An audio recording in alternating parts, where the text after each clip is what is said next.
Isabel, expliquémosle un poco más a los oyentes quién es este gurú Krishna, Ulrich Harlan, y por qué es que es tan reconocido, tan relevante. Pues mire, Vanessa, este presunto abusador se llama Ulrich Harlan, como usted lo estaba mencionando. Es un líder religioso de origen alemán que tuvo impacto en Latinoamérica como fundador de una comunidad llamada Brinda, que hace parte de la organización religiosa del Hare Krishna. Este señor llegó a ser el gurú Krishna más reconocido en América Latina. Actualmente tiene alrededor de 160 centros activos en 29 países de América y Europa, entre los cuales hay escuelas de yoga, ecoaldeas, restaurantes vegetarianos, entre otros. Varias mujeres latinoamericanas denunciaron penalmente a este señor por abuso sexual. A la fecha tiene 5 denuncias penales por violencia sexual en Colombia, 2 en Ecuador y 1 en Perú, además de 2 informes sobre delitos sexuales presentados ante el FBI en Estados Unidos. A pesar de estas denuncias penales, este gurú no tiene ninguna condena y sigue ejerciendo como máximo líder de esta iglesia y viajando por todo el mundo, Vanessa. La semana pasada estuvo en Colombia y actualmente se encuentra en Ecuador. Las denuncias en Colombia iniciaron hace más de 2 años y de las 5 que tiene activas, solo una tiene fijada una audiencia de imputación para el próximo 15 de febrero. Desde el año 2018, cuando se dio a conocer el primer testimonio, se ha creado una red de apoyo en redes sociales en la que al menos 30 mujeres de diferentes nacionalidades declaran haber sido víctimas de abuso sexual. En esta red está Yadira, una mujer colombiana que sufrió varios abusos sexuales por parte de este señor desde el 2012 hasta el 2018, que esto es lo que está reseñado en la denuncia. Yadira, gracias por estar con nosotros en 10 AM. 160, espéreme antes de que saludemos a Yadira, 160 centros activos tiene en 29 países del mundo, de América y de Europa, abusando de mujeres que confían en él y que además le hacen caso a todas sus guías espirituales y a todo lo que hace. Esto es realmente increíble. Ahora sí, Isabel, saludemos a Yadira. Yadira, gracias por estar con nosotros en 10 AM y cuéntenos un poco sobre esa denuncia que usted está haciendo. Muchas gracias, Isabel y Vanessa, buenos días. Básicamente queremos agradecer el espacio para poder visibilizar este tema que pues hasta el momento no ha tenido mucha difusión porque pues son procesos que todavía son objeto de investigación, pero que a la fecha no han tenido ningún resultado concreto y esta persona sigue ostentando el poder y la capacidad de convocatoria para seguir reclutando personas que se adhieran a su grupo. Como les decía, solamente en Colombia hay más de 60 lugares donde esta persona tiene su foto en el altar. Son sitios de adoración donde él es la máxima autoridad. Él es la cabeza y el máximo representante sin tener ninguna autoridad por encima de él. Entonces nos parece importante poder alertar a la comunidad, a la ciudadanía del riesgo que existe de poder ser víctimas de este tipo de abusos. Yadira, ¿cómo ingresó usted a esa comunidad y hace cuánto? Bueno, la mayoría de las personas que ingresan a la comunidad lo hacen basados en el interés de participar en procesos y proyectos de activismo, de vegetarianismo, por el interés en practicar yoga, por participar en ecoaldeas, proyectos de beneficencia. Tiene muchas facetas esta organización. Y ese es como el gancho para que las personas, principalmente jóvenes, caigan en la red. La mayoría de víctimas han tenido más de, pues, entre 5, 10 años dentro de la organización, pero este es un grupo que tiene que ha participado activamente en Colombia desde hace más de 30 años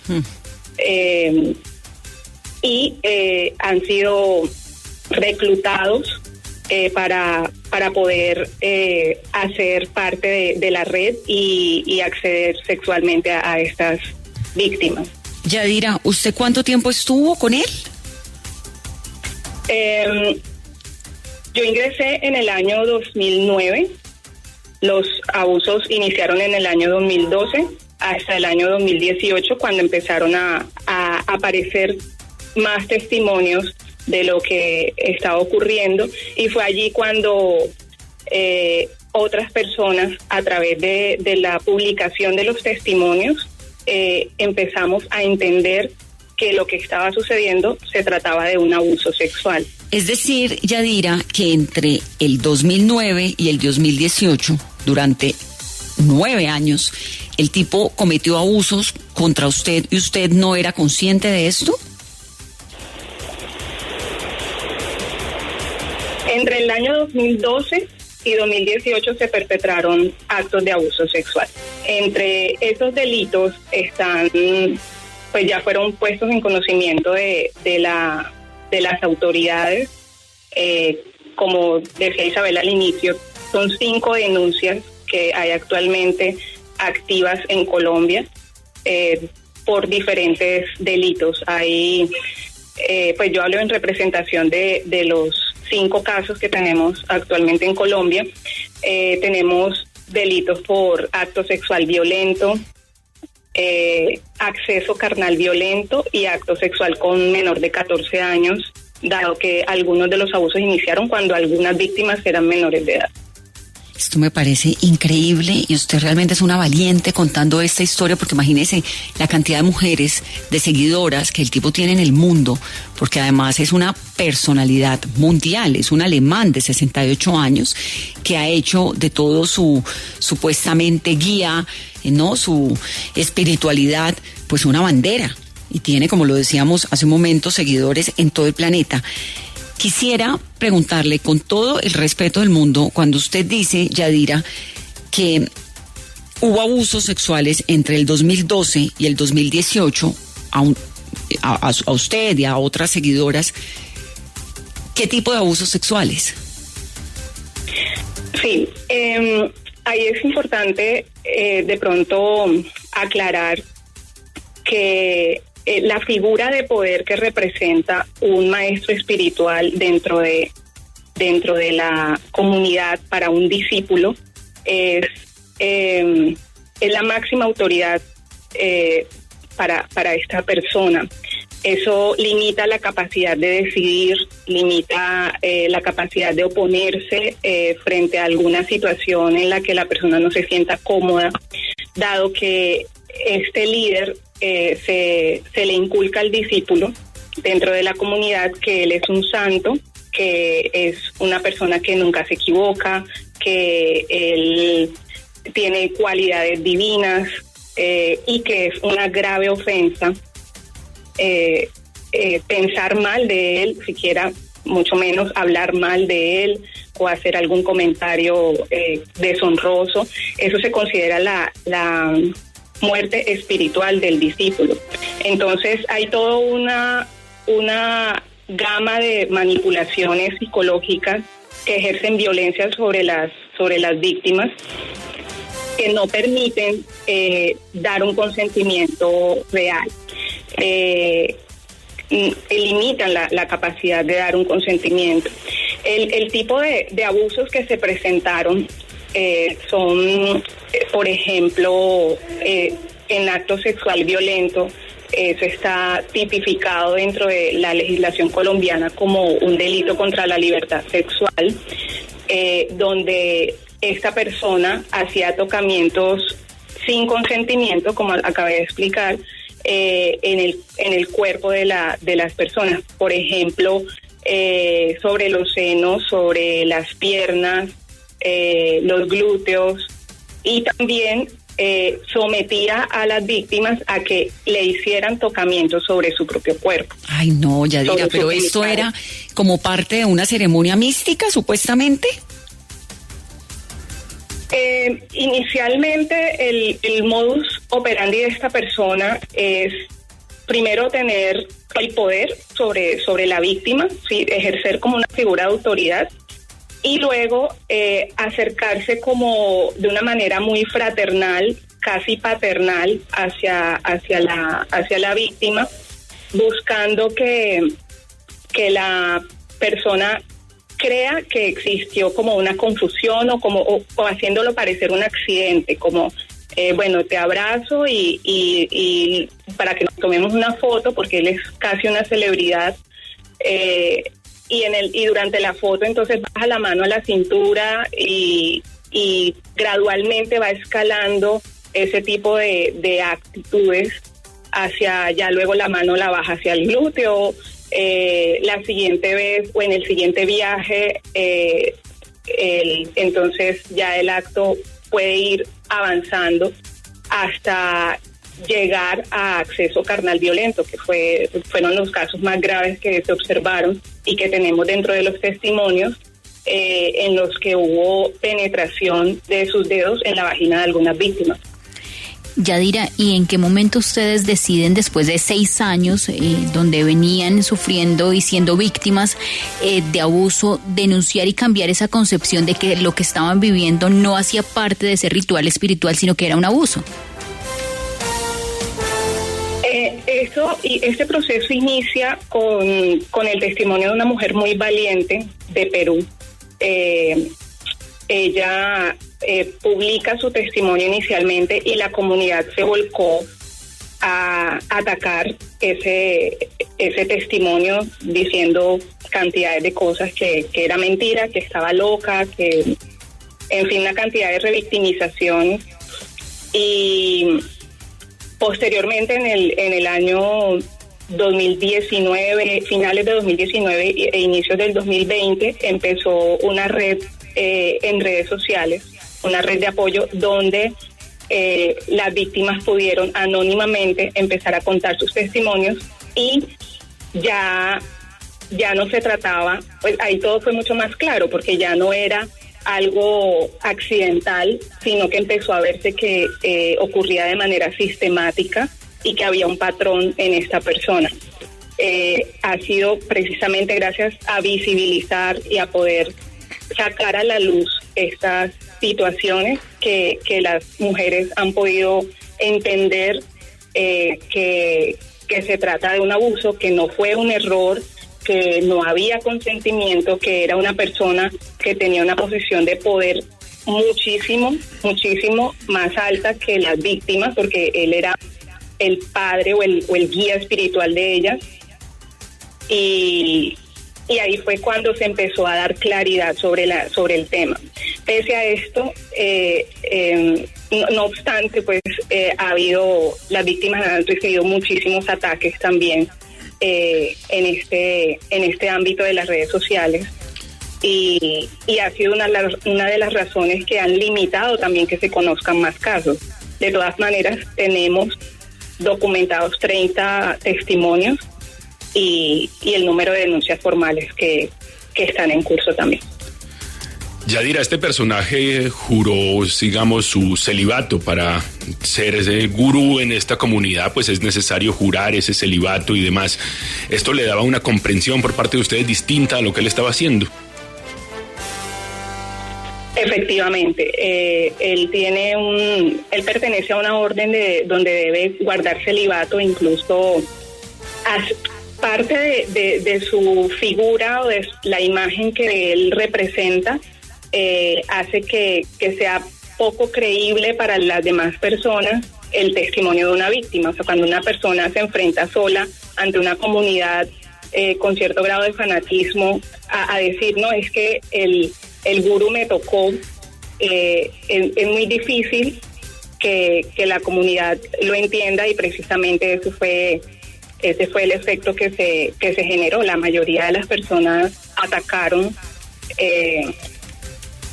con críticas, demeritando los testimonios de las víctimas, pero es evidente que 30 personas no se van a poner de acuerdo para contar la misma historia y hacerle daño a una persona. O sea, aquí estamos hablando de un caso evidente de abuso sexual. No, una locura, Yadira. ¿Y cómo se fue desenmascarando? ¿Quién fue la persona que dijo, aquí hay algo que no está funcionando? Sí, como te decía, hubo un caso inicialmente que salió en Perú, y posteriormente empezaron a salir otros casos de mujeres, entre ellos el mío. Sí, pero ¿cómo ese caso peruano que nos contaste termina replicándose y enterándose, por ejemplo, usted aquí en Colombia, de que lo que estaba pasando no era normal? Yo creo que básicamente fue a través de la asesoría y la información que estuvo vetada durante mucho tiempo. Cuando se está dentro de esta comunidad, se rechazan cierta información. Es como una ley paralela a la ordinaria, donde se maneja otro tipo de lenguaje que no corresponde a la información que uno tiene por fuera. Entonces nunca se nos habló a nosotros de que podía existir un abuso. Nunca se nos dio la oportunidad de denunciar ante las autoridades lo que estaba sucediendo, y las mismas autoridades de la comunidad tampoco tuvieron no hicieron ningún procedimiento interno de evaluación o de sanción frente a esta persona. Entonces fue más que todo un proceso que fue bastante orgánico por parte del equipo de apoyo que se generó en esta red social para poder publicar información, hacer pedagogía sobre qué era un abuso. Han participado terapeutas, asesores legales que nos han ilustrado sobre cuáles son las conductas que pueden resultar abusivas, y así ha sido como se ha podido tipificar los hechos. O sea, básicamente la comunicación ha sido la principal herramienta para poder entender la problemática que se está viviendo, y precisamente por eso agradecemos el espacio para poder mostrarle a la gente que es una realidad y que es un riesgo que existe al ingresar dentro de estas comunidades, de que cuando hay abuso de poder puede ocurrir este tipo de situación. Para Madhvati Swami, así se llama este hombre, autodenominado Gurú Mahara, iglesias o centros más bien de seguimiento en Berlín, en Buenos Aires, en Ciudad de Guatemala, en Lima, en Ciudad de México, en Miami, en Quito, en San José de Costa Rica, en Brasil, en San Pablo, en Santiago de Chile y aquí en Bogotá. Montón de libros, todos los libros que quieran.